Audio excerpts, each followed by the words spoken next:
Hello दोस्तों इस video में हम बकलिंग ऑफ रेल में जो बकलिंग होता है उसके ऊपर हम डिस्कस करेंगे। चैनल पर नए चैनल को सब्सक्राइब कर दीजिए, साथ साथ बेल आइकन को प्रेस करना ना भूलिए। तो चलिए दोस्तों वीडियो को शुरू करते हैं।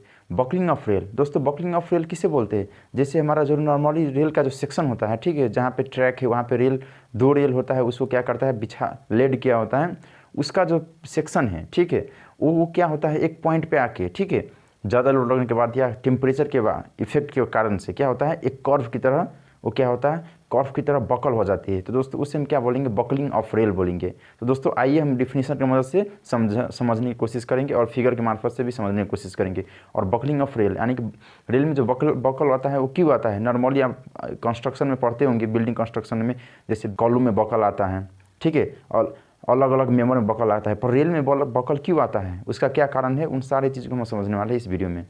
चलिए दोस्तों डिफिनीशन से हम समझने की कोशिश करते हैं। तो दोस्तों यहाँ पे देख सकते हो बकलिंग ऑफ रेल। दोस्तों बकलिंग ऑफ रेल, दोस्तों यहाँ पे लिखा हूँ मैंने सैगिंग एंड हॉगिंग। दोस्तों sagging and hugging another term है, ठीक है दोस्तों। बकलिंग ऑफ रेल अलग चीज़ है, सैगिंग एंड हॉगिंग अलग चीज़ है। दोस्तों इस पार्टिकुलर टॉपिक में हम बकलिंग ऑफ रेल समझेंगे और साथ ही साथ सैगिंग एंड हॉगिंग क्या है उसको भी समझेंगे। इसी के साथ क्या है कनेक्ट है, पर एक ही चीज़ नहीं है, ठीक है। तो चलिए पहले हम बकलिंग ऑफ रेल को समझते हैं अच्छे से, इसके बाद सैगिंग एंड हॉगिंग को समझेंगे।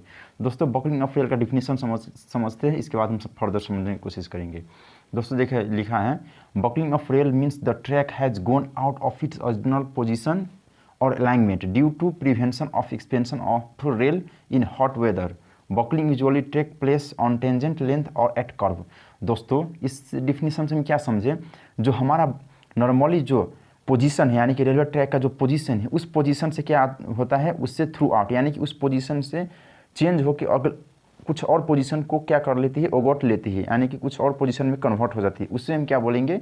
Buckling of rail. दोस्तों वो पोजीशन क्यों ओवरटता है? क्योंकि टेम्परेचर की वजह से। दोस्तों आपको पता है जो नॉर्मली टेम्परेचर होता है हमारे जैसे नेपाल इंडिया में वो 30 डिग्री 35 डिग्री सेल्सियस होता है और उसी के आधार में क्या करता है डिजाइन करता है। पर दोस्तों जब अधिकतम टेम्परेचर इंक्रीज़ होता है, सडनली मान लो टेम्परेचर 45 डिग्री सेल्सियस ज़्यादा इंक्रीज़ हो गया, तो उस कंडीशन में क्या होता है जब हमारा रेल का सेक्शन होता है वो क्या करता है धीरे धीरे मेल्ट करने लगता है। दोस्तों वो मेल्ट करने लगता है तो क्या करता है वो एक ठाव लेने चाहता है, यानी कि वो उस एक अपना खुद का एक जगह लेना चाहता है। तो दोस्तों वो जगह लेना चाहता है तो वो एक किस फॉर्म में जगह लेना चाहता है? एक कर्व की फॉर्म में। तो उसे हम क्या बोलेंगे? Buckling of rail. दोस्तों आइए इस फिगर के मार्फत से आपको समझाने की कोशिश करेंगे, ठीक है दोस्तों। देखिए चलिए फिगर की मदद से हम समझने की कोशिश करते हैं। ये हमारा रेल सेक्शन है, थ्रू आउट गया है, ठीक है, ये भी एक रेल ही है। फिर से इस तरह से हमारा रेल सेक्शन गया है, ठीक है दोस्तों।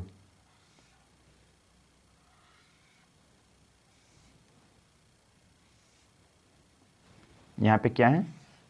स्लीपर है, ठीक है दोस्तों, ये क्या है? स्लीपर है। दोस्तों इस फिगर को समझने की कोशिश करेंगे।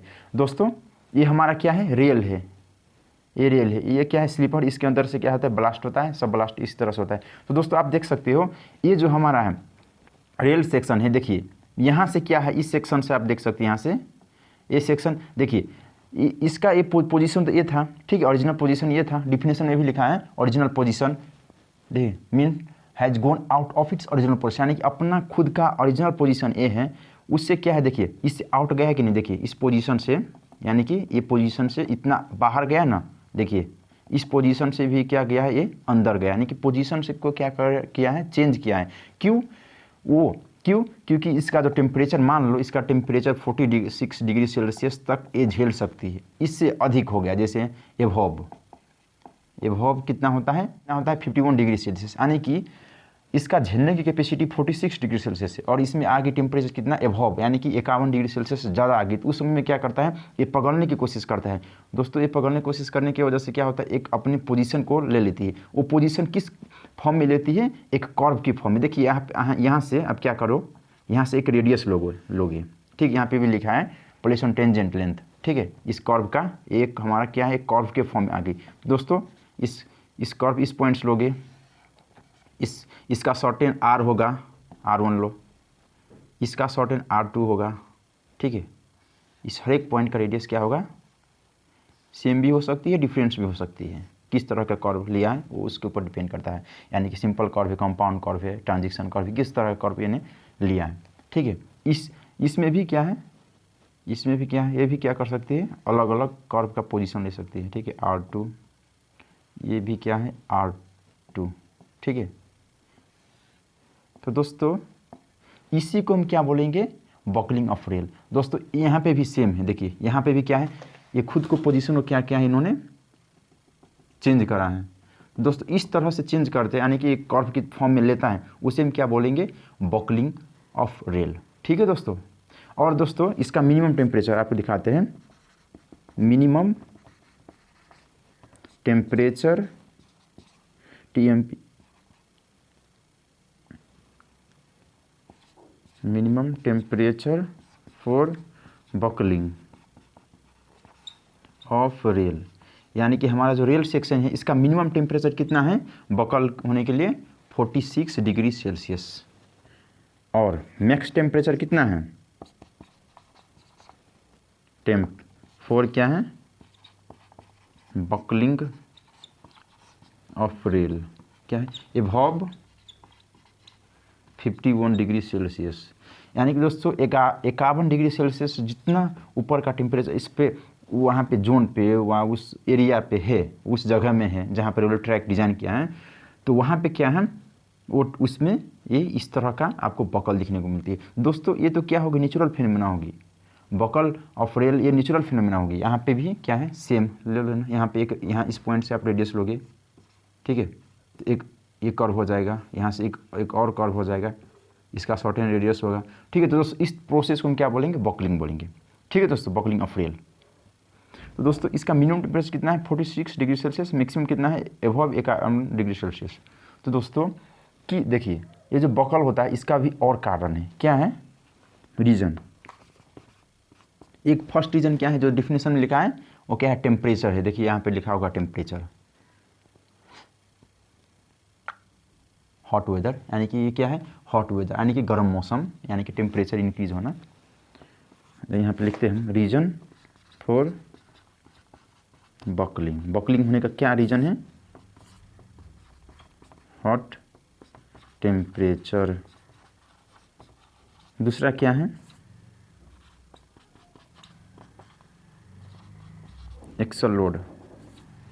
तीसरा क्या है, एक्सल लोड क्या है, ये भी क्या है, हॉज अमाउंट, हॉज अमाउंट में क्या है, एक्सल लोड है। तीसरा क्या है, वीकेंड ट्रैक कंडीशन, ट्रैक का कंडीशन क्या है, कमज़ोर है।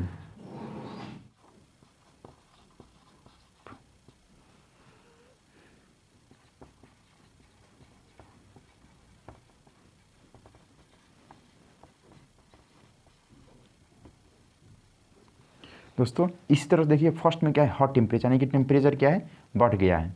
और दूसरा क्या, एक्सल लोड, एक्सल लोड यानी कि जो हमारा ट्रेन है वो उसका जो चक्का है वो कितना ज़्यादा मात्रा में लोड लगा रहा है, उसके ऊपर भी डिपेंड करता है। दोस्तों मान लो ट्रेन कहीं पर अचानक से रुक गया है, ब्रेक मार के अचानक से रुक गया, तो दोस्तों वहाँ पे एक्सल यानी कि जो चक्का का लोड है वो क्या करता है, वर्टिकल डायरेक्शन में क्या करता है, कंप्रेसिव फोर्स लगाता है, उसके वजह से भी क्या होता है दोस्तों, यहाँ पे एक कर्व के रूप में ले लेती है। ठीक है, तीसरा क्या है, वीकेंड ट्रैक कंडीशन, हमारा जो ट्रैक है ये वीकेंड कंडीशन यानी कि कमज़ोर कंडीशन में। क्यों, क्योंकि यहाँ पे हम जो स्लीपर डाले हैं, ब्लास्ट डाले हैं, उसका जो टाइम है, ठीक है, टाइम ऑफ जोन यानी कि उसका जितना टाइम होना चाहिए वो टाइम से भी अधिक हो गया है, डेट स्क्वायर हो गया बोलते हैं हम जो, ठीक है।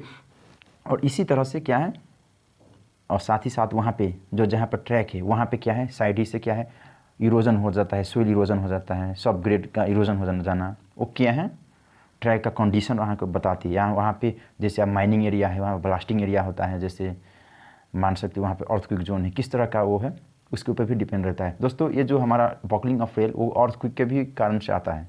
ठीक है दोस्तों, उस चीज़ को समझ लेना। यहाँ पे नेचुरल फिनोमिना भी आप बोल सकते हो। 5वां पॉइंट क्या होता है, नेचुरल फिनोमिना।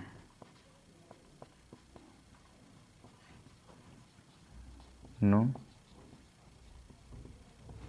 पॉइंट, हमारा 5वां पॉइंट क्या है, नेचुरल फिनोमिना। ठीक है, नेचुरल यानी कि प्राकृतिक कारण से, जैसे अर्थक्वेक हो गया, जहाँ ब्लास्टिंग एरिया है, माइनिंग होता है। ठीक है दोस्तों, तो उस जगह पे भी क्या हो सकता है, हमारा ये बकल हो सकता है। ठीक है, तो दोस्तों इतना समझिए।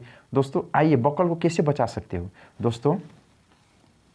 प्रिवेंशन, यहाँ पे लिखते हैं prevention from buckling, prevention from buckling. Buckling को हम कैसे बचा सकते हैं, तो प्रोवाइड हाई स्ट्रेंथ रेल, जो हमारा रेल सेक्शन है वो हाई स्ट्रेंथ का होना चाहिए। ठीक है दोस्तों,